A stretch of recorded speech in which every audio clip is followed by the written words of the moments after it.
Again, let me tell you, Art, answer the wild card line. My boyfriend is in a small plane north of Las Vegas, ready to fly into Area 51. He's been trying to call you by cell phone. And here he is. You're on the air. Hello. Hello there. Is this Art Bell? Yes, sir, it is. Yeah, my name, I won't give you my last name. Okay, wait a minute, sir. Hold on. The fax is signed by somebody named who? Jill. Jill. That is correct. So you are the one. That's my girlfriend. Yes, sir. Where are you? Well, I'm up here from Fort Worth in my little airplane. It's a long sea I built myself. It's a Vergroup 10 design with the Ford Canard. I'm not sure if you know the kind. It's an experimental aircraft. No, I'm not. That, but not anymore. No, tell me about it. What kind of airplane is it?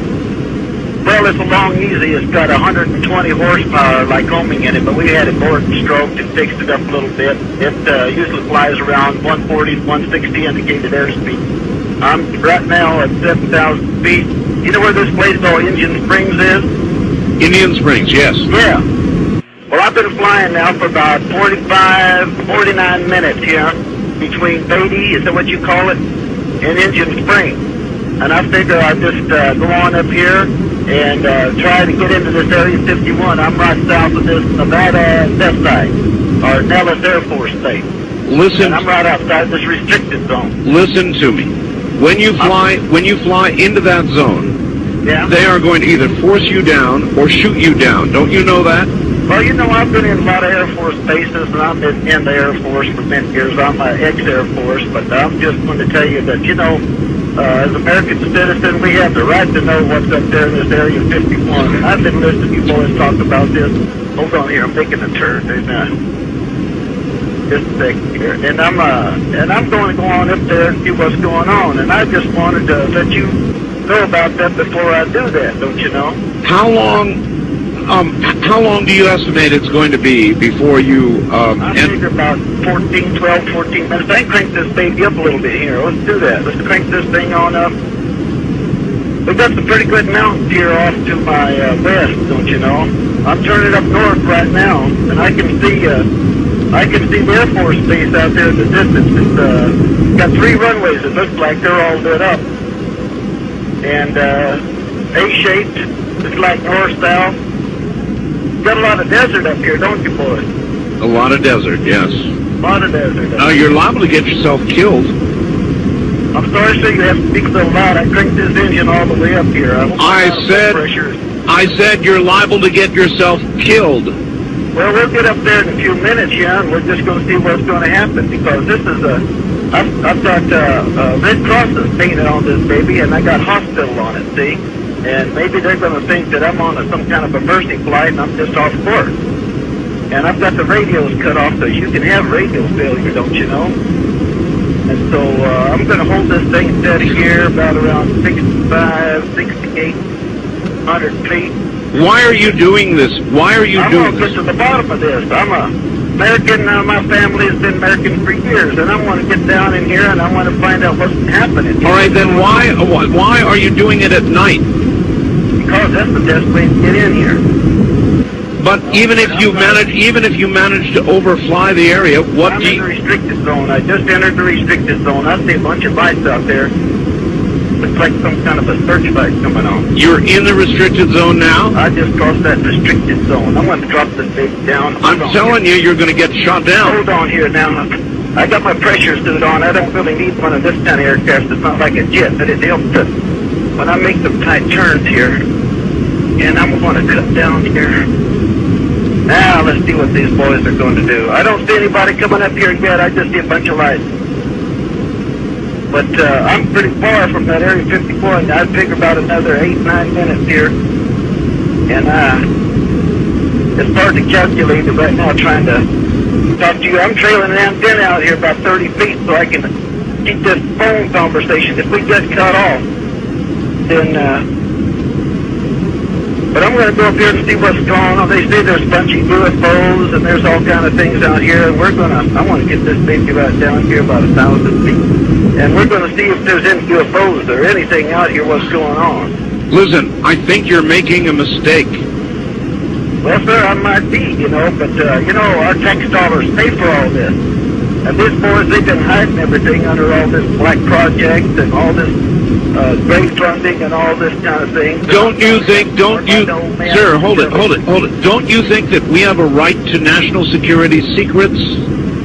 I think we have, not really, because you know they have these J-11 and J-15 satellites up there, and the Ruskies, they know what we're doing, and the Chinese, they've got satellites down here, they know what's going on. The only thing that don't know what's going on is the common folk like me and you, and us common folk got a right to know, because we're funding all this. How long have you been planning this? I got this thing down here by 1,000. I've been planning this thing now. I'm right on the deck, not quite on the deck, I'm at 1,000 feet. Boy, they got light bulbs popping up everywhere. I'm telling you, they got searchlights. There's about 4 of them out here. And I've been planning this now for, anywhere from a month to 6 weeks. It took me a while to paint up the plane because I had to use that Imron. The only thing but stick to this gel coat I got on this thing. This thing's built out of Kevlar and carbon fiber. I got it dressed 8G positive, 10G negative. It's overbuilt. I tell you what, I want to get down here and squirm like a little frog that's just stepped on by a big dog when I get down here. In a few minutes here, I'll tell you that. Because I'm not going to...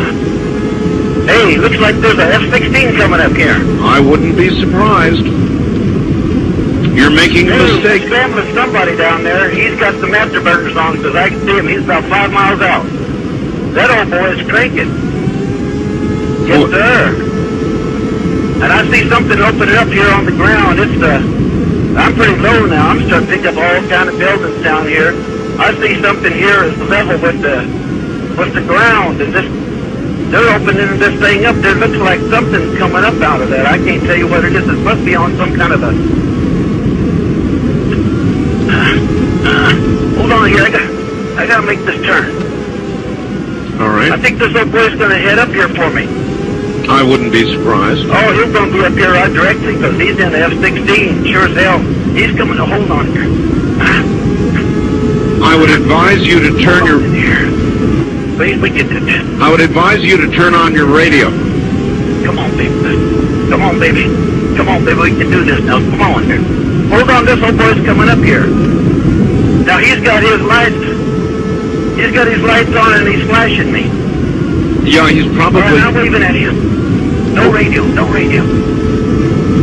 No radio. He don't know that. Well, if I were you, I'd turn it on. Folks are listening to Art Bell because everybody listens to Art Bell. Well, maybe if you're making... I gotta get there. You're making a bad calculation because if they're not listening, you're going to be shot down. I don't know what he's going to do here. He's rocking his wings at me right now. He's rocking his wings and he's cutting in front of me. And you know this, oh, don't cut in front of me now, because if he cuts that close, stay off. Stay off. He can hear the vortex from his engine, from Pratt & Whitney engine. We're going to, just like twin tornadoes, if he gets too close, stay off, bro. Hold on there. I'm getting down on the deck. I'm going in. I'm getting down here. He ain't going to get me. I'm that damn veteran. He ain't going to get me there. They didn't get me over there. They're not going to get me over here now. Looks like some kind of rail gun coming up out of that elevator, that flat area over there that the doors opened up.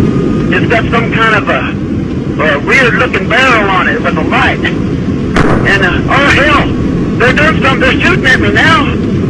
Oh, God. No, baby, I'm going in. I think I'm going in.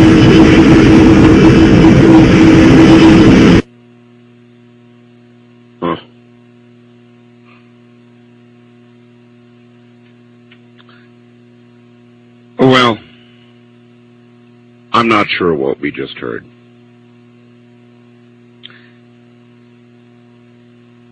All I can tell you is I got a fax that read, Art, answer the wildcard line.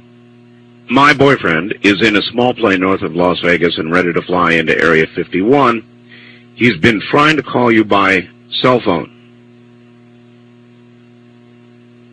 I withheld the signature at the bottom of the fax so I could be sure that if I did get the person, I could verify it. Indeed, it was signed by Jill.